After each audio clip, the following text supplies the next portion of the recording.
Advertencia, el canal no se hace responsable de lo que se diga o se haga en el programa. Mike Silvero no es funcionario de este medio. No sabemos cómo hace para aparecer todos los días en nuestra grilla. Ni siquiera lo conocemos. No vean este programa.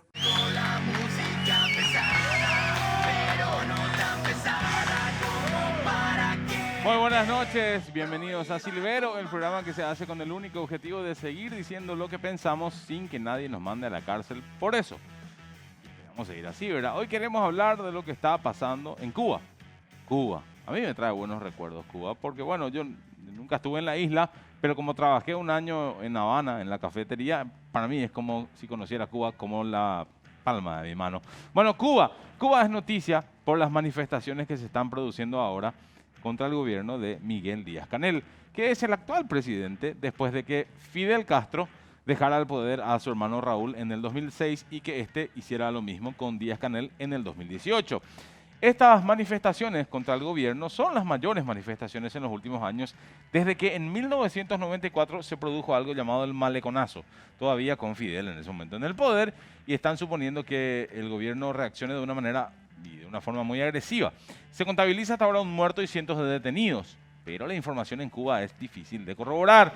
Y es que el pasado 11 de julio lo que pasó fue que los cubanos comenzaron a salir a la calle para protestar contra el gobierno y para exigir vacunas y mejoras en la economía, que debido a la crisis del COVID está afectando en gran medida al turismo y por lo tanto a los ingresos de millones de cubanos. Y es que, claro, para muchos turistas fue una mala noticia no poder viajar a Cuba para bañarse en las aguas turquesas de Varadero mientras se emborrachaban con mojitos hasta perder el conocimiento, o para hacerse la clásica foto en la bodeguita del medio de La Habana emulando a Hemingway mientras se emborrachaban hasta perder el conocimiento. Pero para los cubanos que dejaran de llegar los turistas fue mucho más que una mala noticia. Y eso se está reflejando ahora. Para millones de cubanos que vivían y viven del turismo, que se cierren las fronteras supuso pasar a tener prácticamente cero ingresos. Además, en las últimas 2 semanas, los números de muertos oficiales por COVID se triplicaron. Pasaron de una media de 13 muertes por día hasta una media de 36 con cifras récord para la isla, como por ejemplo ayer, cuando llegaron a 51 muertos. Y la cosa se complica sobre todo porque muchos cubanos están denunciando que el número de muertos es realmente muy superior a lo que cuenta el gobierno, con muchas personas que fallecen en sus casas debido a la falta de espacio en los hospitales. Y si al COVID y a la falta de ingresos le sumamos cortes de electricidad y carencia de medicamentos y carencia de camas en los hospitales, nos encontramos con que acá en Paraguay no estamos tan lejos de esa Cuba como creíamos, ¿verdad? Pero bueno, sí, la verdad es que estamos lejos, porque acá, además, nosotros no tenemos esas playas hermosas e increíbles que tienen allá, pero no.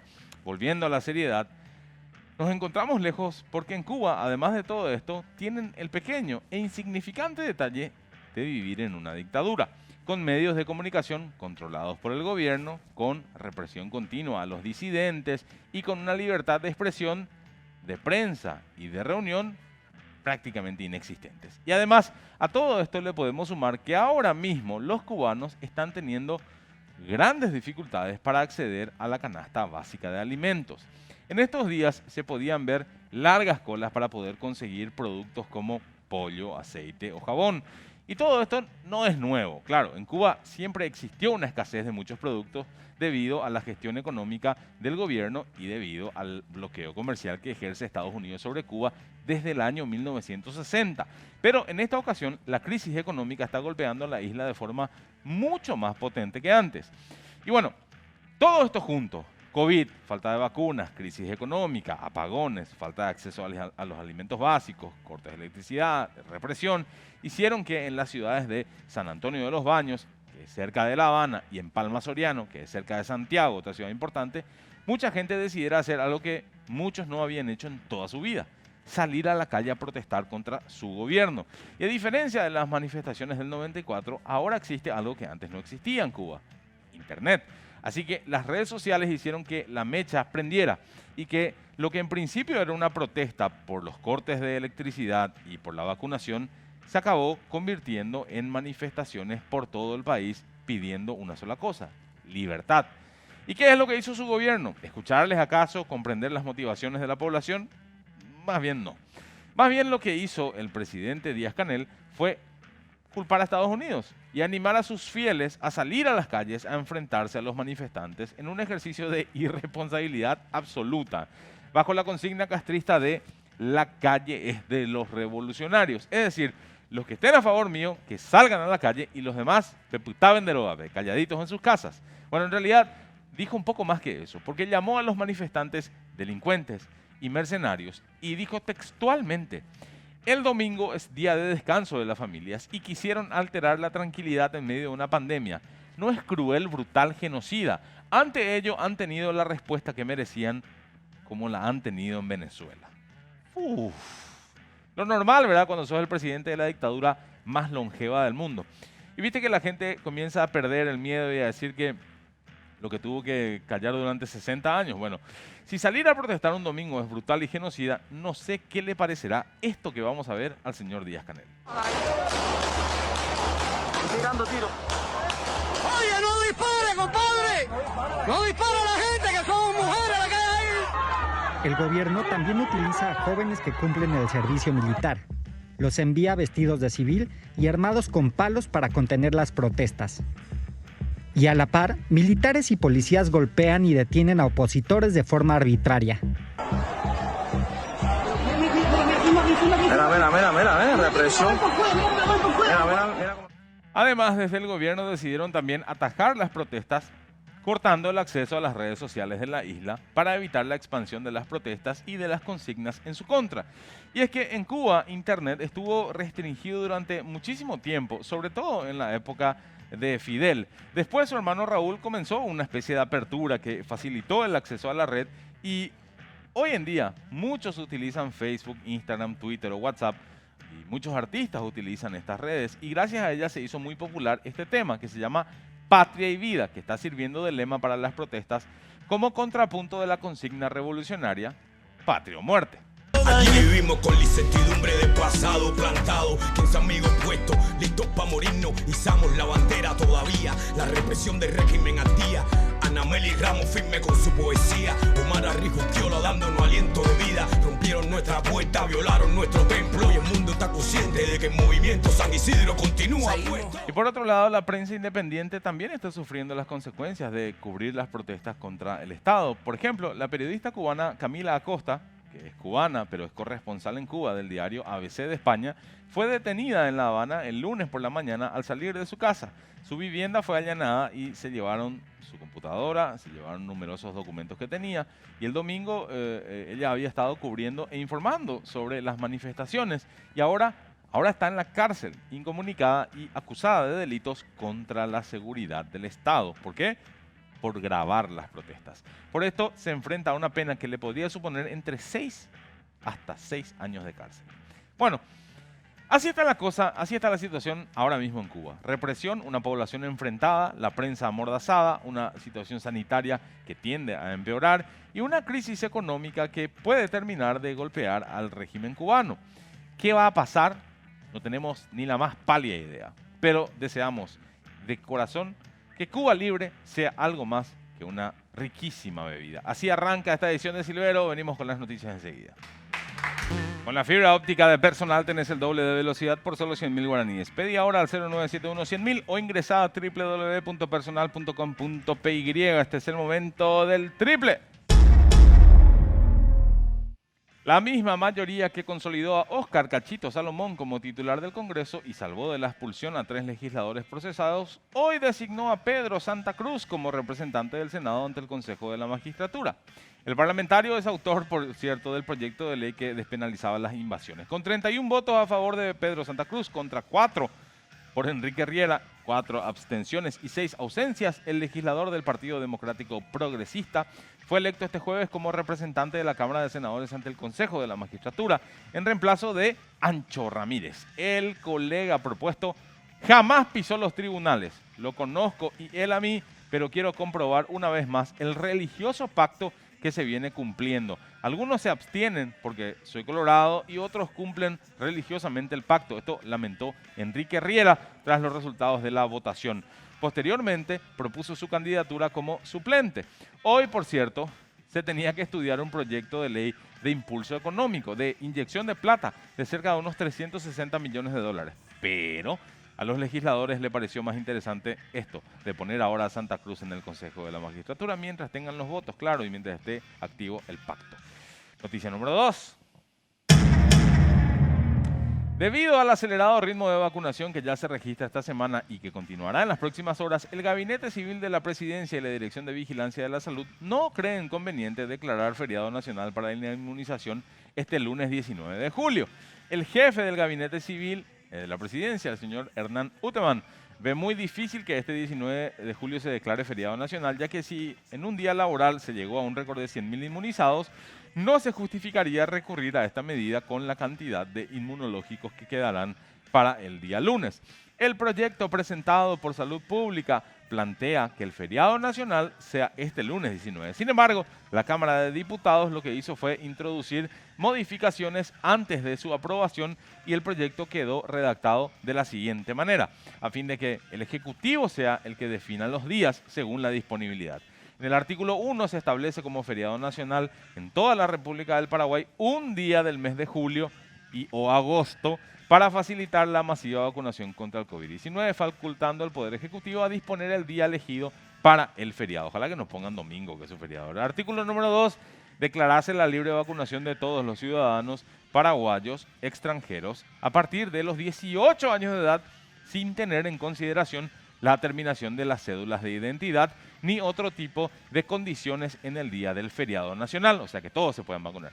Lo que sí, si estaban esperando el feriado para meter feroz puente, se te acaba de caer ese puente como si el MOPC lo hubiese construido. Noticia número 3. La presentación del carnet de vacunación es sumamente importante para recibir la segunda dosis de cualquier tipo de vacunas contra el COVID-19 que estén disponibles en nuestro país. Pero, ¿qué pasa en caso de perder el documento? Miren, esa es una buena pregunta. En el certificado de vacunación se completan los datos personales del o la que accedió a la primera vacuna contra el COVID-19, sea del laboratorio que sea, por ejemplo AstraZeneca, Pfizer, Moderna, Sputnik V, Sinopharm, Covaxin y Sinovac. Sin embargo, surgió la pregunta de ¿qué sucede si el carnet de vacunación de la primera dosis se extravía o se pierde por diversos motivos?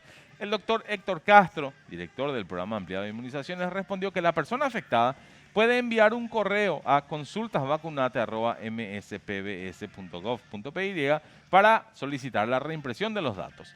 Nosotros tenemos dentro del registro nominal la posibilidad de imprimir y tener los datos. Hay que tener en cuenta que el carnet es sumamente importante, que de aquí a poco tiempo será como un pasaporte, dijo el doctor.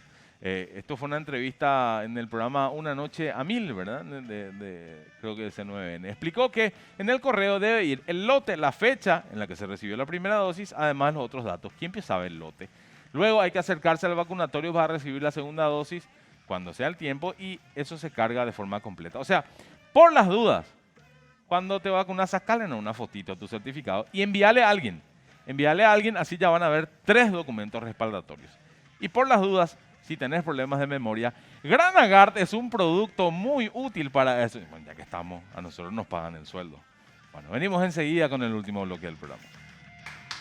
Con los préstamos Fogapi de Regional pasás de la imaginación a la acción con los mejores beneficios para tu emprendimiento o tu negocio. Tasa del 10% de interés anual, hasta 48 meses de plazo, hasta 12 meses de gracia y lo retirás en 24 horas. Ingresá a www.regional.com.py y ahí conocés todos los detalles.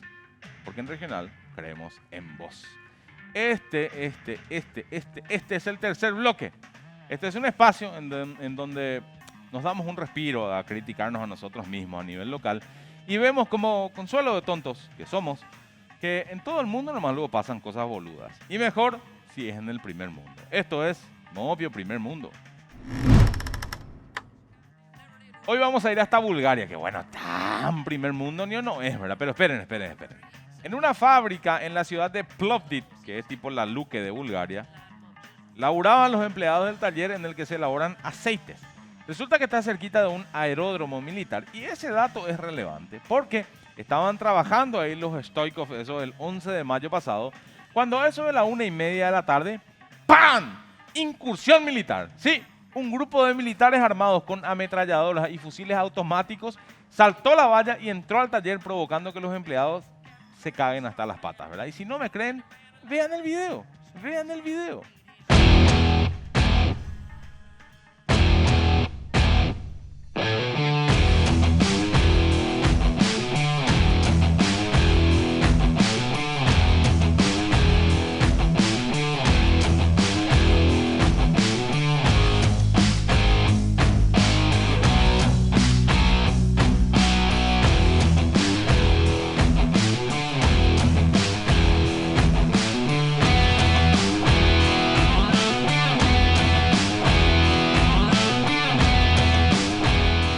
Nunca es una cachaquita o qué, ¿verdad? Ahí está el dueño, siempre un tan, ¿verdad? Esto fue un ejercicio de las tropas de la OTAN. Eran yanquis e italianos los soldados. Lo que tenían que hacer era desembarcar en el aeródromo. Pero como la fábrica estaba ahí, capaz pensaron que estaban vacías o que lo que sí. Ahora, obviamente, el dueño del local le quiere demandar a los responsables del ejercicio porque a criterio legal en Bulgaria todo esto puede ser calificado como intrusión de propiedad privada y porque, bueno, se pusieron en riesgo la vida de la gente que laburaba ahí en la fábrica de aceite. Así que cada vez que las FTC la caguen, recordad que las tropas de la OTAN también hacen eso. Muy bien, así se acaba esta semana para nosotros. Mañana no hay programa. Hay programa el sábado. El sábado hay y hay entrevista. Hay una entrevista, no sé cómo... Bueno, tienen que mirar ustedes la entrevista. Porque el entrevistado es un señor que habla mucho y le gusta decir cosas polémicas. Porque, bueno, tiene mucha fe y cree en lo que dice. El pastor Agüero Gaif. Va a estar bueno eso. El sábado a las 9 de la noche. Nosotros con este formato nos reencontramos el lunes, si ustedes quieren. ¡Chao!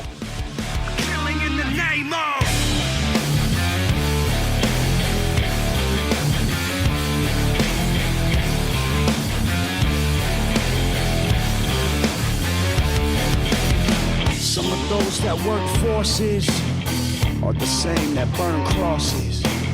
Some of those that work forces are the same that burn crosses.